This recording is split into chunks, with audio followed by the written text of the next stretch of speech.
रसिक हो, यापूर्वीच्या व्हिडिओमध्ये 1 ते 9 भागामध्ये अमृतवेल ही वि. स. खांडेकरांची कादंबरीचं क्रमशः वाचन आपण केलं.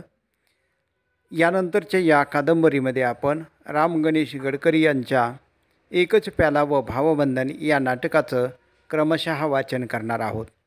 त्यापूर्वी तुम्ही जर या चॅनलवर नवीन असाल तर व्हिडिओला लाईक करा, कमेंट्स करा आणि चॅनलला सबस्क्राईब करा.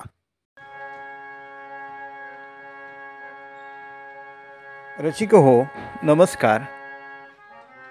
आज मला अतिशय आनंद होतो आहे की मराठीतील सुप्रसिद्ध नाटक एकच प्याला हे राम गणेश गडकरी यांचे नाटक आपण या ठिकाणी आपल्या श्रवणासाठी या ठिकाणी यूट्यूबवर सादर करत आहोत. या नाटकाचं क्रमशः वाचन आपण या नाटकामधून करणार आहोत. मराठी भाषा अतिशय समृद्ध अशी भाषा आहे आणि अशा मराठी साहित्यामध्ये थोर अशा साहित्यिक, कवी, नाटककार यांची मांदियाळी आहे. या मराठी भाषेमध्ये अत्यंत अजरामर अशा कलाकृती साकारलेल्या आहेत. वि. शिरवाडकर, ग. दी. माडगूळकर, प्र. के. अत्रे, राम गणेश गडकरी, केशव सूत, कोल्हटकर, बाची मर्डेकर, विंदा करंदीकर, विष्णुशास्त्री चिपळूणकर, आद्यकवी मुकुंदराज, अण्णाभाऊ साठे यासारख्या अनेक साहित्यिकांनी, नाटककारांनी, कवींनी मराठी साहित्य खुलवलेलं आहे. अशाच या थोर साहित्यिकांपैकी आज आपण राम गणेश गडकरी यांचे एकच प्याला हे नाटक आपल्यासाठी श्रवणासाठी या ठिकाणी मी त्याचं वाचन करतो आहे. याचाच मला खूप आनंद वाटतो आहे. आता रसिक हो, एकच प्याला हे नाटक राम गणेश गडकरी यांनी लिहिलेलं आहे आणि त्या राम गणेश गडकरी यांचा परिचय थोडक्यामध्ये सांगतो. 26 मे 1885 साली गुजरात राज्यामध्ये त्यांचा जन्म झाला आणि 23 जानेवारी 1919ला ते स्वर्गवासी झाले. एक थोर कवी, नाटककार, विनोदकार म्हणून त्यांची ओळख आहे. त्यांनी टोपण नाव ग्रहित करून त्यांनी कवितेचं लेखन केलेलं आहे. गोविंदाग्रज हे त्यांनी टोपण नाव धारण केलं आणि काव्यलेखन केलेलं आहे. तर विनोदी लेखन लिहिताना त्यांनी बाळकराम हे टोपण नाव धारण केलेलं आहे. आता या थोर अशा नाटककारांनी प्रेम संन्यास हे पहिलं नाटक रंगभूमीवर आलं ते 1913ला. त्याचबरोबर पुण्यप्रभाव 1917, एकच प्याला 1919, भावबंधन 1920 व राजसन्यास 1922 ही मात्र अपूर्ण अशा प्रकारचं नाटक राहिलेलं आहे. असा हा थोडक्यात परिचय आपल्याला राम गणेश गडकरी यांचा दिलेला आहे. आता हे एकच प्याला हे जे नाटक आहे या नाटकाचं क्रमशः वाचन आपण पाहूया. याच्यामध्ये सुरुवातीला आपण पाहूया की हे नाटक 5 अंकामध्ये आहे आणि पहिल्या अंकामध्ये एकूण 5 प्रवेश आहेत. दुसऱ्या अंकामध्ये 3 प्रवेश आहेत. तिसऱ्या अंकामध्ये 4 प्रवेश दिलेले आहेत. चौथ्या अंकामध्ये 5 प्रवेश आहेत आणि 5वा शेवटचा अंक आहे त्यामध्ये 4 प्रवेश दिलेले आहेत. आणि मग रसिक हो, लागलीच आपण या ठिकाणी एकच प्याला या नाटकाच्या क्रमशः वाचनाकडे वळूया. अंक पहिला आणि त्यामधला प्रवेश पहिला. स्थळ आहे सुधाकरांचे घर. त्यामध्ये असणारी पात्रे: सुधाकर दूरध्वनिका टेलिफोन यंत्राजवळ बसला आहे. आता सुधाकर म्हणतो, कोण? 3-3दा घंटा देत आहे. कोण? ऐकून, हो मी सुधाकर आहे, सुधाकर. पण बोलतं आहे कोण? रामलाल. पुन्हा एक. हो, तिच्याकडे सर्व तयारी आहे. तू लवकर चल शिंदू. जरा इकडे ये पाहू शिंदू. शिंदू बोलते, हे काय भलतंच, आपलं नावानंच हाका मारीत सुटायचं. सुधाकर म्हणतो, तर काय तुझं नाव टाकू? मग तूच उलटी माझ्या नावानं हाका मारीत सुटशील. हे पहा, भाईसाहेबांनी आता विचारलं आहे त्यांच्या निघण्याची सर्व तयारी आहे का म्हणून. तो येईलच इतक्यात.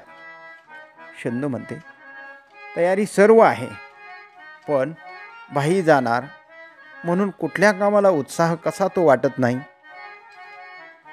इथे राग यमन, ताल त्रिवट, चाल एरी आली पियाबीन या संगीतावर आधारित लागे हृदयी हुरहुर हे संगीत या ठिकाणी गाणं गायलं जातंय. ते आपण ऐकूया.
सुधाकर म्हणतो, वृष्टीपूर्वीची अभरी जमू लागली का शिंदू? असं म्हणून कसं चालेल? ज्या जगात आपण आलो आहो ते इतकं चमत्कारिक आहे की त्यातल्या नुसत्या चांगल्या गोष्टींचीच अपेक्षा करायला निरंतर नुसत्या दुःखात दिवस काढावे लागतील. केव्हाही उत्साह सोडून चालायचं नाही. शिवाय रामलाल भाई जातो आहे तो केवढ्या महत्त्वाच्या कामासाठी. या प्रसंगी आपण त्याला आपल्या निरुत्साहानं असं तद्रूप करायचं. वा, आपण तर उलट त्याचा उत्साह द्विगुणित केला पाहिजे. शिंदू म्हणते, भलतंच सोंग कसं आणता येईल असं? पुरुषांना पाषाण हृदयाचे म्हणून म्हणतात. ते असं एखाद्या वेळी खरं वाटायला लागतं. आपल्याला नाही का वाईट वाटत? सुधाकर म्हणतो, माझ्या पाषाण हृदयावर रामलालच्या गत उपकाराचे शिलालेखच तुला पाहायला मिळतील. तुझ्या माहेरच्या माणसांचा आणि बाईचा नुसता संबंधच असेल, पण मला तर तो वडिलांच्या ठिकाणी आहे. रस्त्यानं चालता चालता रामलालचं नाव लक्षात आलं म्हणजे मला एक ब्रह्मांडच्या ब्रह्मांड आठवतं. मी 16 वर्षाचा असेन नसेन, माझी प्रवेश परीक्षा उतरण्याच्या आधीच बाबांनी स्वर्ग प्रवेश केला.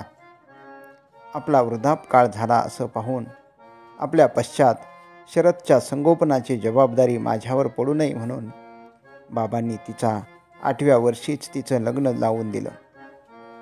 परंतु लग्नाच्या 16व्या दिवशीच तिचं दुर्दैव तिच्या पुढं उभं राहिलं. नवऱ्याच्या मुळावर आलेली मुलगी म्हणून तिच्या सासऱ्यानं तिला आमच्या घरी कायमची परत लावून दिली. आई बापा वेगळी आम्ही 2 पोरकी मुलं. पैशाचं पाठबळ नाही आणि आप्तेष्टांचा आधार नाही. त्यावेळी रामलाल देवासारखा माझ्यापुढं उभा राहिला. माझ्या मानी स्वभावामुळं माझ्या शिक्षणासाठी मी त्याची प्रत्यक्ष मदत कधी घेतली नाही हे खरं, परंतु शरदला सांभाळण्याची जबाबदारी मात्र त्यानं माझ्यावर फारशी पडू दिली नाही. पुढं शिकवण्या वगैरे पत्करून माझ्या शिक्षणक्रमातून शेवटपर्यंत मी यशस्वी रीतीनं पार पडलो. पुढं तुझ्या वडिलांना बाईनंच आग्रह करून आपला हा भाग्यशाली योग घडवून आणला. हे सोन्याचे दिवस आज आपण पाहतो आहो, याचं कारण एक रामलालची कृपा. शिंदू, आज सकाळपासून ही सारी गोष्ट हृदयात सारखी उचंबळत आहे. कोणापाशी बोलल्याखेरीज राहावे ना म्हणून तुला ती जणू काय अगदी नव्यानंच म्हणून विस्तारानं सांगत सुटलो.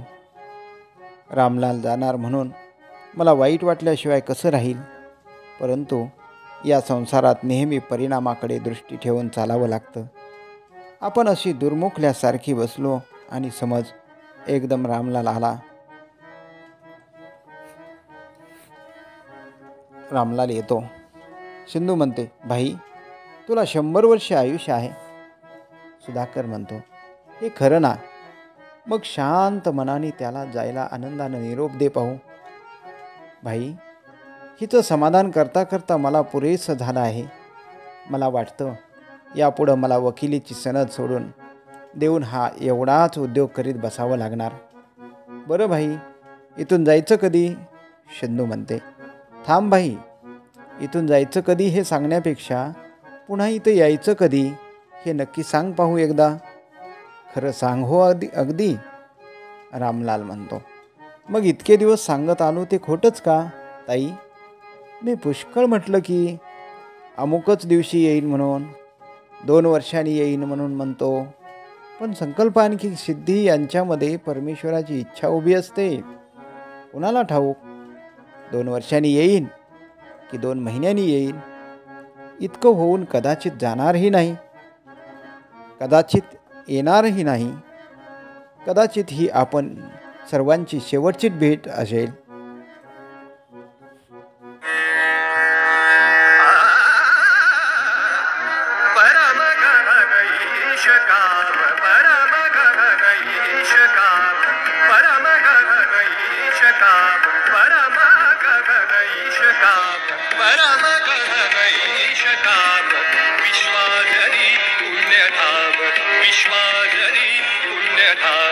मनुजातरी उठ चरम मनुजातरी उठ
ईशका परम गहन ईशका परम गहन ईशका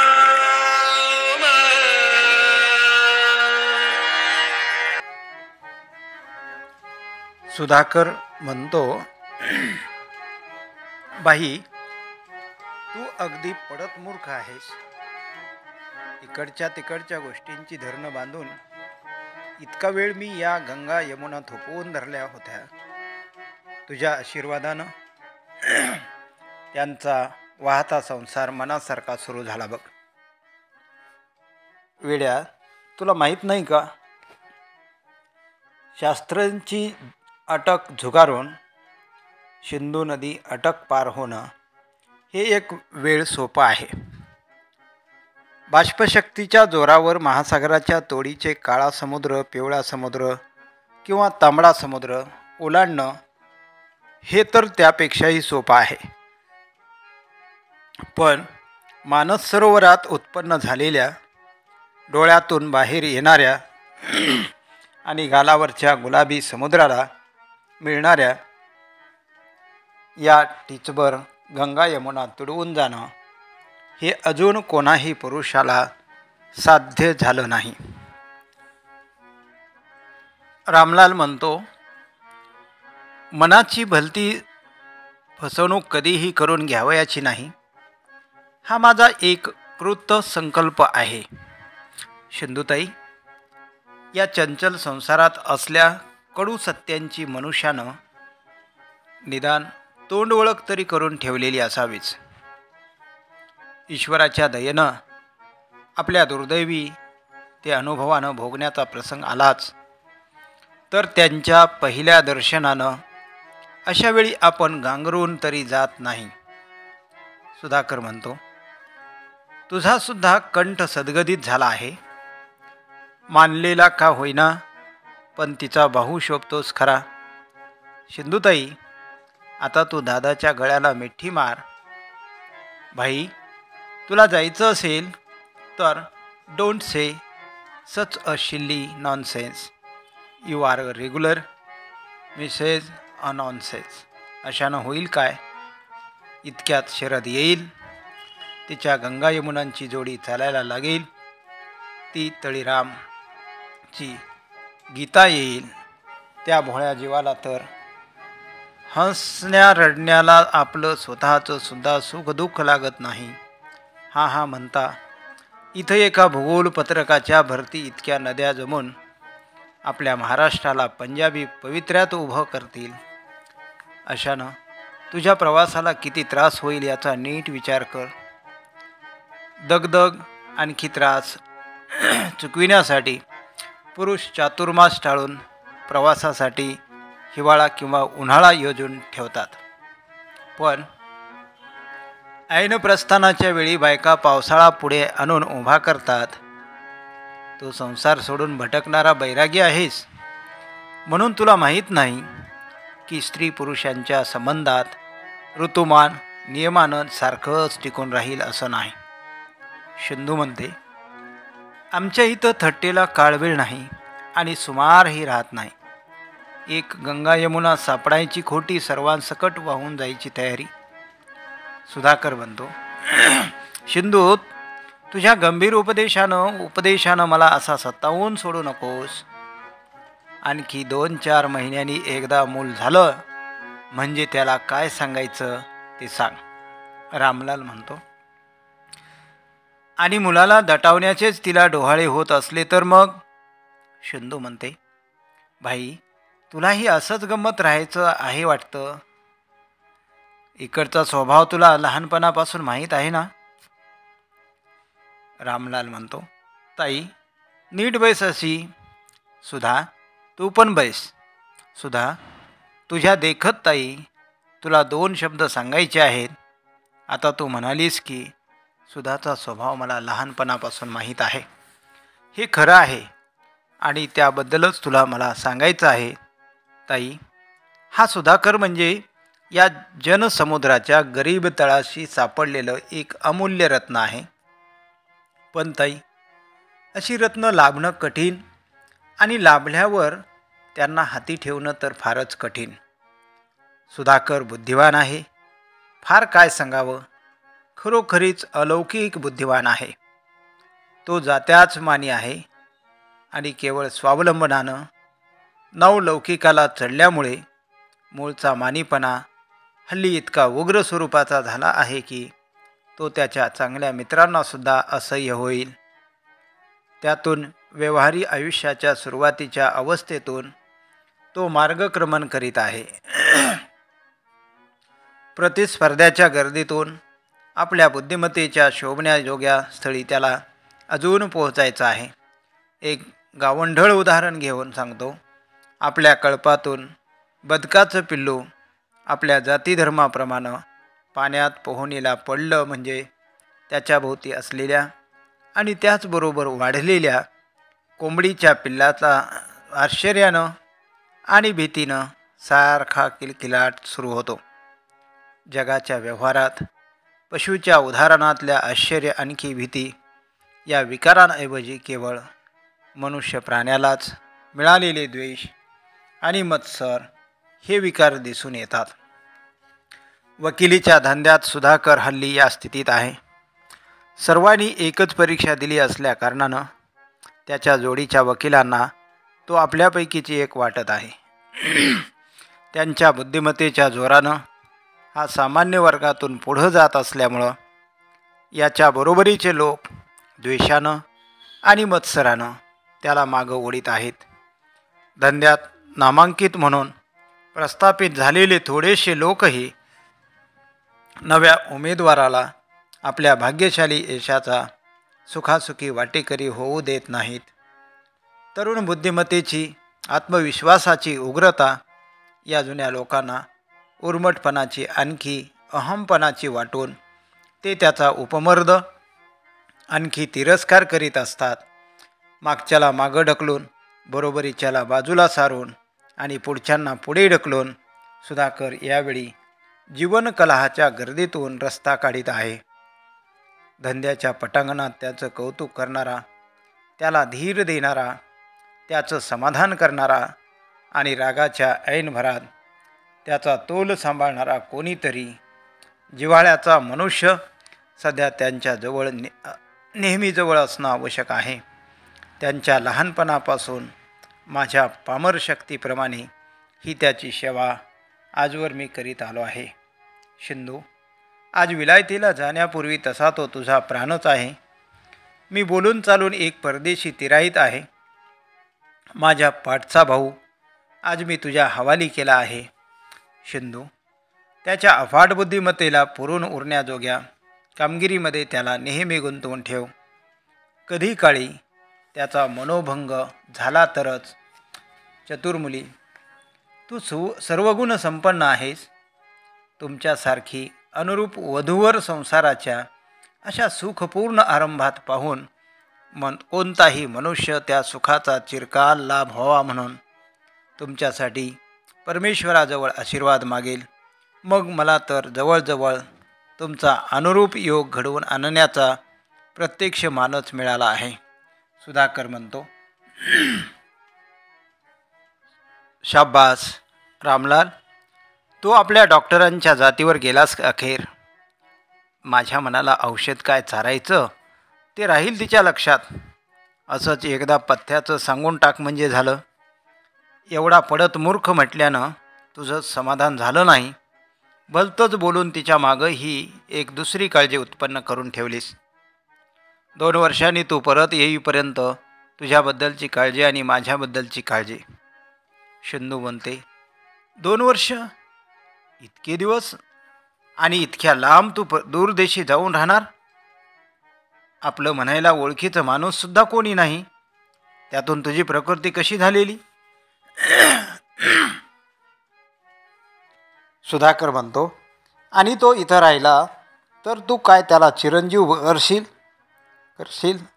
रामलाल म्हणतो, सुधा, तुला मनुष्य स्वभावाची, त्यात स्त्री स्वभावाची चांगलीशी कल्पना नाही.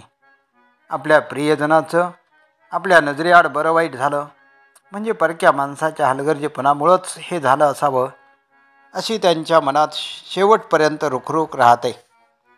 बायकांच्याच अंगी असलेल्या आपलेपणाच्या कळकळीनं बघायला कोणी असतं तर हा प्रसंग टळला असता असं प्रत्येक फटाळ केसमध्ये त्यांना वाटत असतं. सुधाकर म्हणतो, सर्वांचं सर्वतोपरी रक्षण करण्याची जबाबदारी समर्थ परमेश्वरावर आहे. शिंदू, तो परमेश्वर अनुकूल असला म्हणजे हजारो कोसांवरच्या खवळलेल्या महासागरात सुद्धा तुझ्या प्रयत्ना वाचून रामलाल सुरक्षित राहील. आणि प्रभूची कृपा एकदा फिरली म्हणजे तुझ्या डोळ्यादेखत इथल्या इथं तुझं आटोकाट प्रयत्न चालू असता महासागर नको, तलावसुद्धा नको, तो अतर्क्य सामर्थ्यवान प्रभू मला एखाद्या लहानशा पेल्यातसुद्धा बुडवून टाकेल. तेवढ्यामध्ये तळीराम येतो. काय रे, पैठणी आणल्यास का? तळीराम म्हणतो, एव्हापासून पैठणी कशाला? जेवण झाल्यावर इथल्या इथं आणता येईल. सुधाकर घड्याळात पाहून म्हणतो, वेळ थोडा उरला आहे अगदी. शिंदू, लवकर पाठ मांडण्याची व्यवस्था कर. तळीराम म्हणतो, पैठणी 2-3 आण. तळीराम, पैठणी 2-3 आण. आपण सगळीच बाहीला पोचवायला जाणार आहोत. शिंदू, जा लवकर. शिंदू व तळीराम जातात. बाई, तू असा संचित का? रामलाल म्हणतो, वैद्यविद्येचा अभ्यास पुरा करण्यासाठी मी आज हिंदुस्थान देश सोडून युरोपात जाणार आहे. सुधाकर, मनुष्याच्या आयुष्यात जेव्हा जेव्हा एखादं मोठं स्थित्यंतर होतं तेव्हा तेव्हा गतकालाची स्मृती आणि भावी कालाची कल्पना यांच्या तर्कातीत संमिश्रणानं चित्तवृत्ती अगदी व्याकुल होते. विद्यार्जनाचा समाप्तिकाल, विवाहाचा प्रसंग, रोजगाराची सुरुवात, जबाबदार वडील माणसांचा मृत्यू या प्रसंगांनी ही स्थित्यंतरं प्रत्येकाच्या आयुष्यात घडून येत असतात. मला यावेळी आज नजरेपुढून जात असलेलं हिंदुस्थानचं दारिद्र्य आणि उद्या दिसणारं इंग्लंड देशाचं वैभव दोन्ही दिसत आहेत. अशा वेळी मनात कालवाकालव झाली तर आश्चर्य ते कोणतं? उद्या मी माझ्या जन्मभूमीला अंतरणार. बापाच्या मिळकतीचा वारसा मुलांकडे जाताना वडील धाकट्यांचा जसा विचार करतो तसाच गुणांचा भेदाभेद करण्याची एकंदर जगाची प्रवृत्ती असते.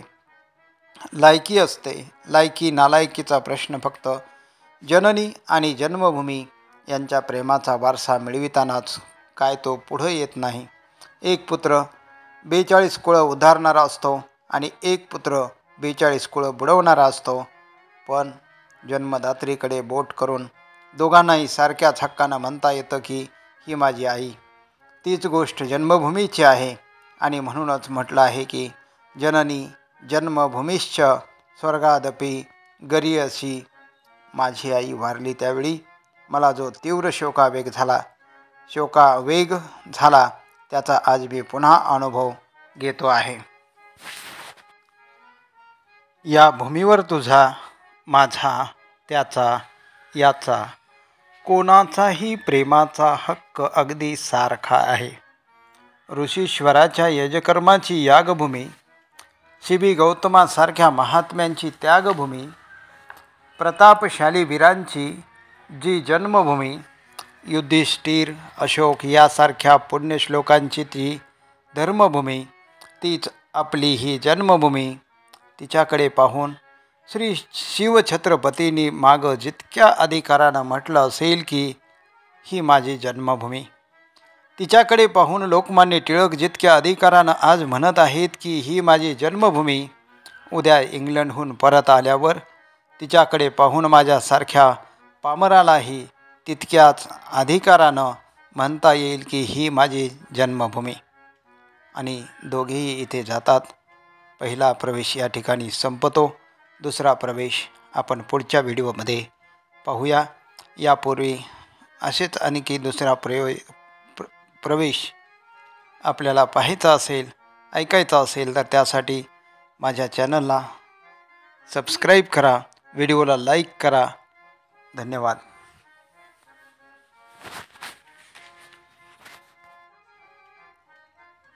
एकच प्याला या नाटिकेमधील पहिल्या अंकातील दुसरा प्रवेश. स्थळ आहे तळीरामाचे घर. पात्रे त्यामध्ये असणारी तळीराम व भगीरथ. तळीराम म्हणतो, दोन्ही पायात बाटली धरून ओनव्याने बूच काढीत तो म्हणतो, म्हणे दारू सुटत नाही, एकदा घेतली म्हणजे सुटत नाही म्हणे, आणि तेवढ्यानं दारू वाईट. सुटत नाही म्हणजे विषाद काय, घ्या. दोघेही दारू पितात. भगीरथ दारूबद्दल बडबडणाऱ्यांपैकी पुष्कळांना दारू ही काय चीज आहे हेच मुळी माहीत नसतं. बरं, मी म्हणतो सुटत नाही असंच गृहीत धरून चाला की खरंच दारू एकदा घेतली म्हणजे सुटत नाही, पण तेवढ्यानं दारू वाईट कशी ठरते? भगीरथ, तुम्ही विश्वविद्यालयाचे पदवीधर आहोत. 4 दिवस परीक्षा देऊन एकदाच पदवी मिळविता, आणि ती जन्माची चिकटते खरी, म्हणून कोणी पदव्या घ्यायचं टाकलं आहे का? तशीच बायको, एकदा नुसती माळ घातल्यानं उभा जन्म बायकोचा लबेदा बिलगतो ना, म्हणून बायका करायचं टाकलं का आहे? पदवी वाईट नाही, बायको वाईट नाही, मग दारूच तेवढी वाईट का?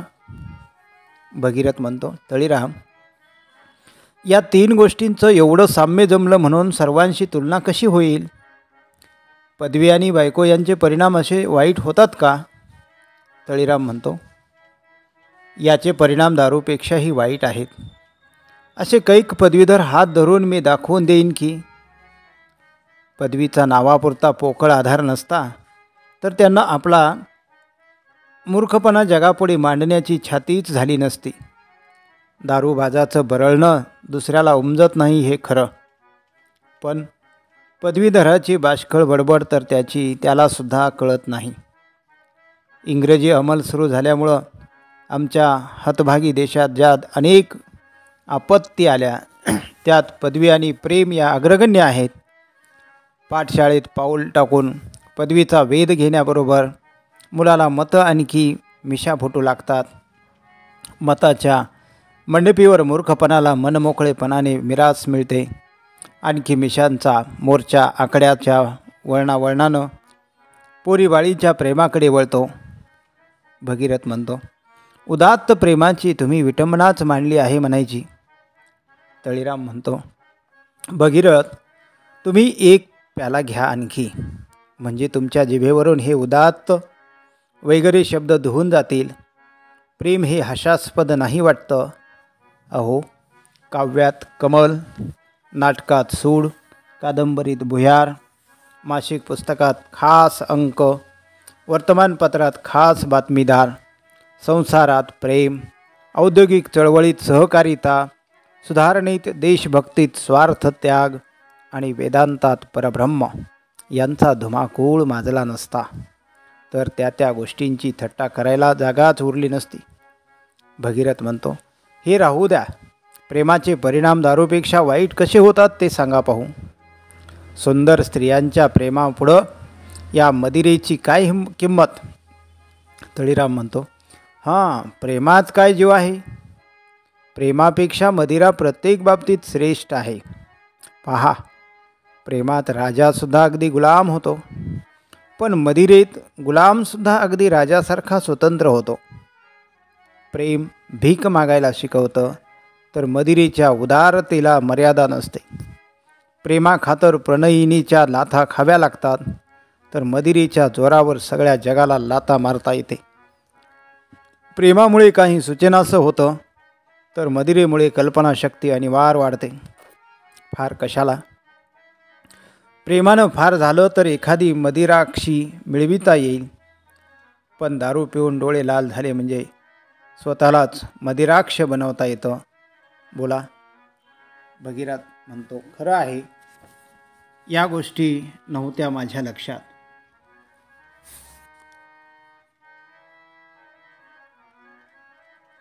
आणखी प्रेमाच्या नादात सापडलं म्हणजे रात्रीच्या रात्री झोपे वाचून काढायला लागतात. आणि मदिरेमुळं रात्रीच काय पण दिवसातसुद्धा झोपेत जातात. बरं, मदिरेचा नीतिमत्तेशी संबंध काय स्वरूपाचा वाटतो तुम्हाला?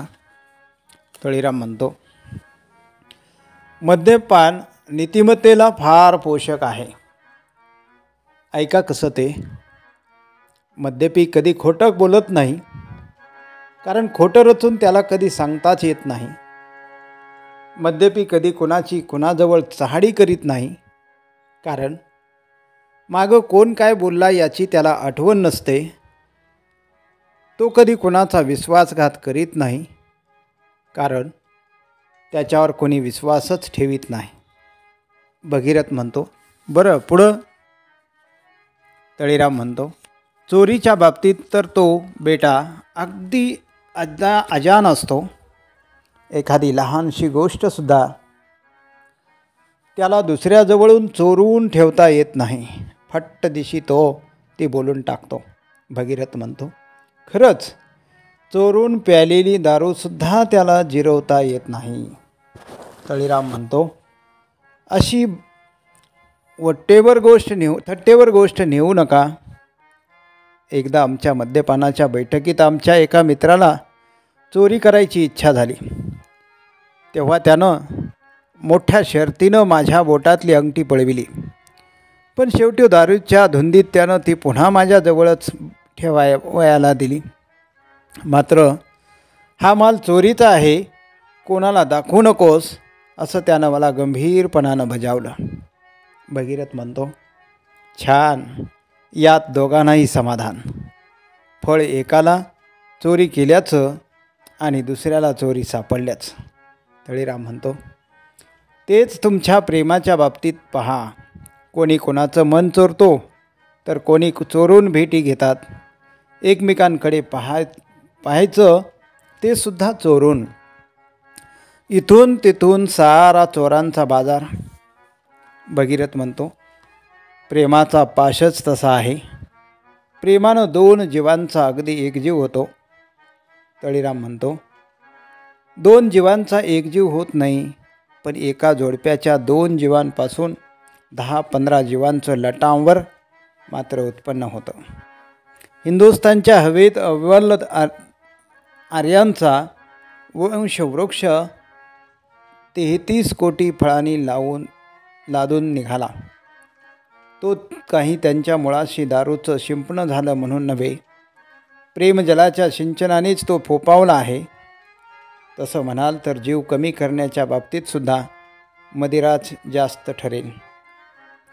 असं दोन जीवांचा एकजीव करण्यासारखं अर्धवट काम नाही करीत ती. मदिरेनं आजपर्यंत असे कैक जीव अजिबात नाहीसे केले आहेत. भगीरथ म्हणतो, मग प्रेमामुळे हल्ली जो विवाहाचा प्रघात पडतो आहे, त्याला तुम्ही प्रतिकूलच असाल. तळीराम म्हणतो, रंगभूमीच्या आणखी प्रेक्षकांच्या मध्ये दिव्यांची एक धगधगीत अग्निरेषा असते.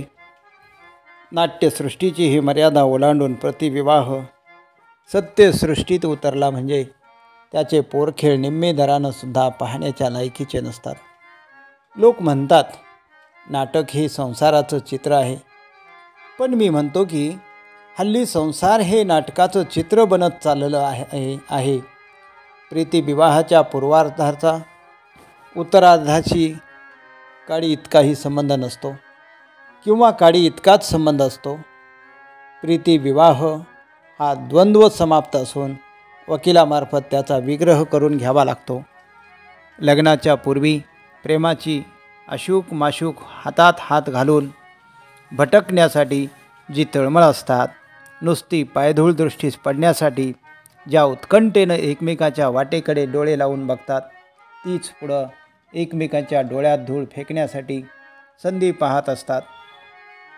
चुंबनासाठी तोंडाला तोंड भिडवणारी जोडपी पुढं एकमेकांची तोंड पाहताच चावू की गिळू असं करायला लागतात आणि दुसऱ्याच्या आधाराचं आपल्या दातांनी खंडन करण्याचं पर्यवसान आपल्याच ठिकाणी दात ओठ खाण्यात होत जातं.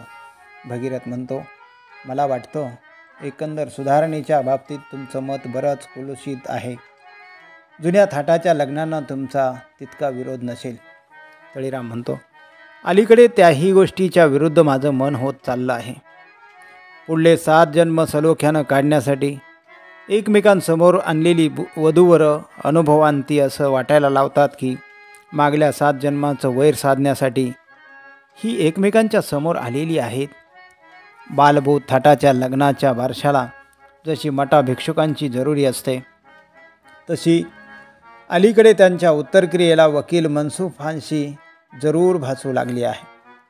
आम्ही अलीकडे नेहमी पाहतो, नवरा बायकोंच्या बेबनावाचे खटले प्रमाणाबाहेर वाढत चालले आहेत.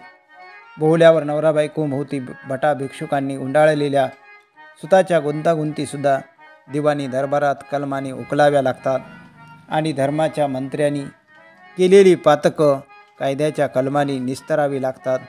एकंदरीतच बघा, स्वतःच्या बायकोकडे पाहण्याची नवऱ्याची नजर इतकी फिरली आहेशी दिसते की आता परस्त्रीकडे सुद्धा स्वतःच्या स्त्रीच्या दृष्टीनंच पाहणाराला देखील पुण्यश्लोक म्हणण्याची पाळी येत चालली आहे आणि परस्त्रीऐवजी स्वस्त्रीच माते समान होत चाललेली आहे. भगीरथ म्हणतो, तुम्ही केवळ थट्टेनेच बोलत आहात म्हणून तुम्हाला तितक्या तीव्रतेने उत्तर देण्याची जरुरी नाही. बाकी खरं म्हटलं तर तसल्या दुनियेत ही जी हल्ली बेदिली दिसून येऊ लागली आहे, तिच्याबद्दल वाडवडिलांना जबाबदार धरलं पाहिजे.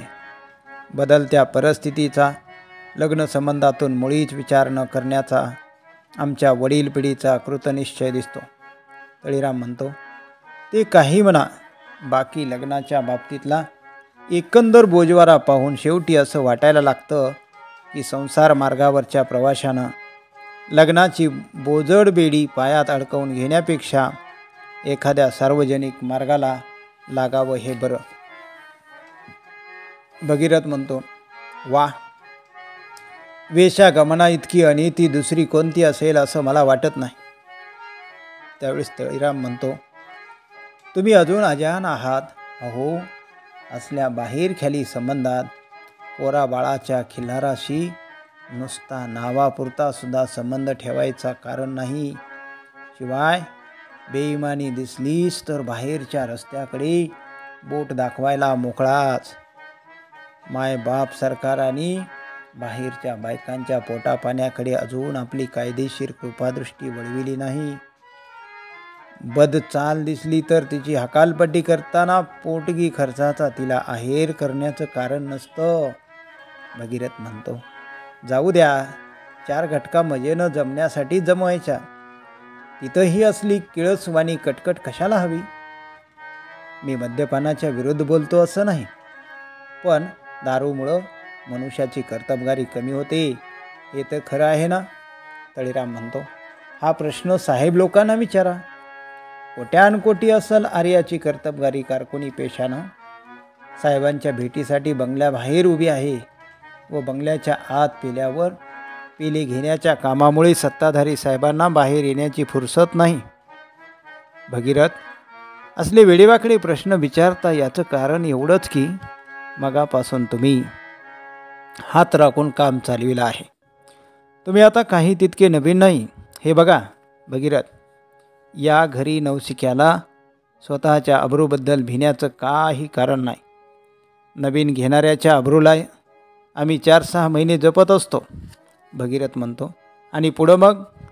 तळीराम पुढं म्हणतो, पुढं मग ज्याचा त्यालाच अब्रूबद्दल विधिनिषेध वाटत नाही. भगीरथ आणि तळीराम दोघंही म्हणतात, अब्रू, कीर्ती यासारख्या गोष्टींची मला मुळीच चाड नाही. ज्यानं साऱ्या जगाचा जितेपणीच कायमचा निरोप घेतला त्याला या असल्या गोष्टींची काय पर्वा वाटणार. भर चौकात जाऊन पीत बसायला मला सांगितलं तरीसुद्धा माझी तयारी आहे. तळीराम म्हणतो, शाबास भगीरथ, तुमच्यासारखी उत्साही माणसं मिळाली पाहिजेत. ही मोकळेपणानं खाण्यापिण्याची अडचण कायमची दूर करण्याकरता आम्ही आता लवकरच मद्यपानाची संस्था काढणार आहोत. मद्यपान हे बहुतांशी हलक्या लोकांच्या हाती गेल्यामुळं संभावित समाजाकडून दारूची जी हेटाळणी होते ती बंद व्हावी. मद्यपानाच्या व्यसनाला सभ्य स्वरूप यावं हाच या मंडळीचा मुख्य उद्देश आहे. सर्व धर्माचे, सर्व पंथाचे, सर्व जातींचे, पोटजातींचे दारू पिणारे लोक यात सामील असल्यामुळं त्याला आम्ही आर्य मदिरा मंडळ हे नाव दिलं आहे. त्याचे सर्व उद्देश विस्तारानं प्रसिद्ध करून टोलेजंग पायावर लवकरच त्याची उभारणी करायची आहे. योग्य वेळी मी तुम्हाला सांगेनच. भगीरथ म्हणतो, बरं, वेळ बराच झाला असं वाटतं, जातो मी आता. तळीराम म्हणतो, हे एवढं उरलं आहे तेवढं उरकून टाका आणि मग चला. भगीरथ म्हणतो, वाटेनं जाताना या वासानं कारणाशिवाय घोंटाळा होतो. तळीराम म्हणतो, थांबा, एक मंत्र सांगून ठेवतो. अगं ये, जरा बाहेर ये पाहू. गीता बाहेर येते. गीता म्हणते स्वतःच्या मनाशी, आज माझ्या नावानं गीते म्हणून काही हाक मारली नाही. अजून राग रंग नीटसा जमला नाही वाटतं. तळीराम म्हणतो, गीते, यांना थोडी बडीशेप आणून दे पाहू. भगीरथ, तोंडाचा वास मारायला हे अगदी रामबाण औषध आहे. गीता बडीशेप आणायला जात आहे. मग काय, आर्य मदिरा मंडळाला तुम्ही पाठिंबा देणार ना? आम्हाला सर्व लोकांची मदत पाहिजे आहे. तेव्हा भगीरथ म्हणतो, या संसारात मला पाशबंद असा राहिलाच नाही. एवढ्यामध्ये गीता येते. तळेराम तीज जवळून बडीशेप घेऊन भगीरथाला देतो. भगीरथ जातो. गीता म्हणते, आज रावसाहेबांच्याकडे गेला होता का? बाईसाहेबांचे भाऊ ते पद्माकर दादा त्यांना न्यायला आले आहेत माहेरी. बाईसाहेबांच्या बरोबर शरदिनी बाई हे जाणार आहेत. तळेराम म्हणतो, त्या जाणार आहेत उद्या, आणि आज कशाला उगीच बडबड. बरं, उद्या परवा क्लबची स्थापना करायची आहे. त्यासाठी शक्य तितकी वर्गणी मला भरायची आहे. तर घरात काही आहे का? गीता म्हणते, घरात आता तुम्ही नी मी दोघं बाकी आहोत. दागदागिने सामान सुमान मावत नव्हतं घरात. सोन्याच्या राशी रचून वडिलांनी घराची सोन्याची लंका करून ठेवली होती. पण तुमच्या आशीर्वादानं सावकारांनी भरल्या घरात रामराज्य लुटलं. ते मेलं असो, पण मी म्हणते सगळं सामान कसं विकलं? तळेराम म्हणतो, त्यात काय अवघड होतं एवढं? निम्मं सामान विकलं म्हणून गरीब होत चाललो, आणि पुढं गरीब होत चाललो म्हणून बाकीचं निम्मं सामान विकलं. गीता म्हणते, चांगला लिहाय वाचायचा नाद होता, पण सारी पुस्तकंसुद्धा विकलीत. तळेराम म्हणतो, तुला दूरदर्शित्व नाही. हल्लीचं युग विद्यादानाचं आहे, समजलीस? दुष्काळाच्या दिवसात दानशूर श्रीमंत बाजारभावानं दानागोटा खरेदी करून गोरगरिबांना स्वस्त्या भावानं विकून टाकतात. त्याबद्दल नाही कुठं हाकाटी घेत होत. त्याचप्रमाणे भरकिमतीला घेतलेली पुस्तकं गरजवंत वाचकाला पडत्या भावानं घेणं, याला वाईट कोण म्हणेल? विद्यार्थ्यांना निम्मे दरानं नाटकाला सोडण्यापेक्षा निम्मे दरानं पुस्तकं देणं घेणं हेच पुण्याईचं आहे, समजलीस? गीता म्हणते, तोंडावर तर सरस्वती सली आहे तुमच्या, तसबिरासुद्धा घरात ठेवल्या नाहीत. अहो, जन्मदात्या वडिलांची तसबीर, पण तीसुद्धा 4 आण्याला विकलीत. तळेराम म्हणतो, मग यात वडिलांचा नावलौकिक वाढला की कमी झाला? अगं, आजकाल बाजारात शिवाजी बाजीरावांसारख्या महात्म्यांच्या, फार काय देवाधिकांच्या सुद्धा तसबिरा 2 आण्याला मिळतात. त्यांच्यापेक्षा आमचे वडील जास्त होते वाटतं. गीता म्हणते, माणसाच्या जन्माला आपले आले आहात एवढंच. सकाळी उठून तुमचं तोंडसुद्धा बघू नये कुणी. तळीराम म्हणतो, हां, तोंड जास्त चालायला लागलं बरं. गीता म्हणते, हो बरं, पुष्कळ भीड मुरवत धरली तुमची. वाघ म्हटलं तरी खातोच, वाघोबा म्हटलं तरी खातोच, अशी मी बोलणारच. करून करून करणार तरी काय तुम्ही? तळीराम, काय करणार? मजजवळ अशी उधारीची बात नाही. तोंडाला तोंड दिलंच तर तिथल्या तिथं एका तोंडाची 2 तोंडं करून देऊन दामदुपटीनं उसणं फेडीन. अवांतर वाटाघाट ठेव बाजूला, आणि चुकून माकून एखादा दागिना राहिला असेल तर तो ठेव आणून पुढं. त्यावेळेस गीता म्हणते, हे एवढं एक मणी मंगळसूत्र राहिलं आहे. तळीराम, मग तेच दे इकडे. एकट्या दुकट्या दागिन्याची मिरवणूक काढली म्हणजे आपल्या गरिबीबरोबरच मनाचा हलकेपणाही लोकांच्या नजरेला येतो. सर्वांग सजलेल्या श्रीमंताच्या ठिकाणी एखाद्या दागिन्याची उणीव चंद्राच्या कलंकाप्रमाणे शोभिवंत दिसते. पण उघड्या बागड्या गरिबांनी एकच दागिना घातला म्हणजे तो काळ्या कुळकुळीत अंगावरील पांढऱ्या कोडासारखा किळसवाना दिसतो. हे लक्ष्मीचं असलं कौतुक करण्यात काय अर्थ आहे? आणते मंगळसूत्र इकडे. गीता, अहो चार चौघाची देवाधर्माची काहीतरी चाड ठेवा. तुमच्या नावानं म्हणूनच ना हे मंगळसूत्र गळ्याशी बांधायचं ते. तळीराम म्हणतो, सौभाग्य चिन्हासाठी सोन्याचे मणी काही लागत नाहीत. पोत गळ्यात असली म्हणजे झालं.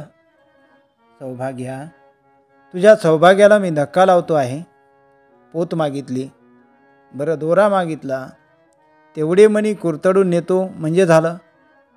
बायकांच्या मंगळसूत्राचा मणी म्हणजे काही जानव्याची ब्रह्मगाठ नव्हे की ती गळ्यात असलीच पाहिजे अगदी. गीता म्हणते, हो तेवढं बरी खरं. तितकं कुठं आहे बायकोचं दैव. जानव्याची ब्रह्मगाठ दाखविली म्हणजे तुमच्यासारखे ब्रह्मराक्षस मानगुट सोडून पळत सुटतात. तळीराम म्हणतो, हो बरोबर आहे. मंगळसूत्राचा सोन्याचा मणी दाखविला म्हणजे तोच ब्रह्मराक्षसाची मानगुट धरतो. तळीराम मान धरतो व मणी काढू लागतो. गीता म्हणते, देवा धाव रे धाव. तळीराम म्हणतो, नवरा बायकोच्या एकांतात येण्याची देवाची सुद्धा ताकद नाही. मंगळसूत्र तोडून मणी काढू लागतो. गीता रडू लागते. प्रवेश दुसरा या ठिकाणी संपतो. तिसरा प्रवेश आपण पुढच्या भागामध्ये पाहूया.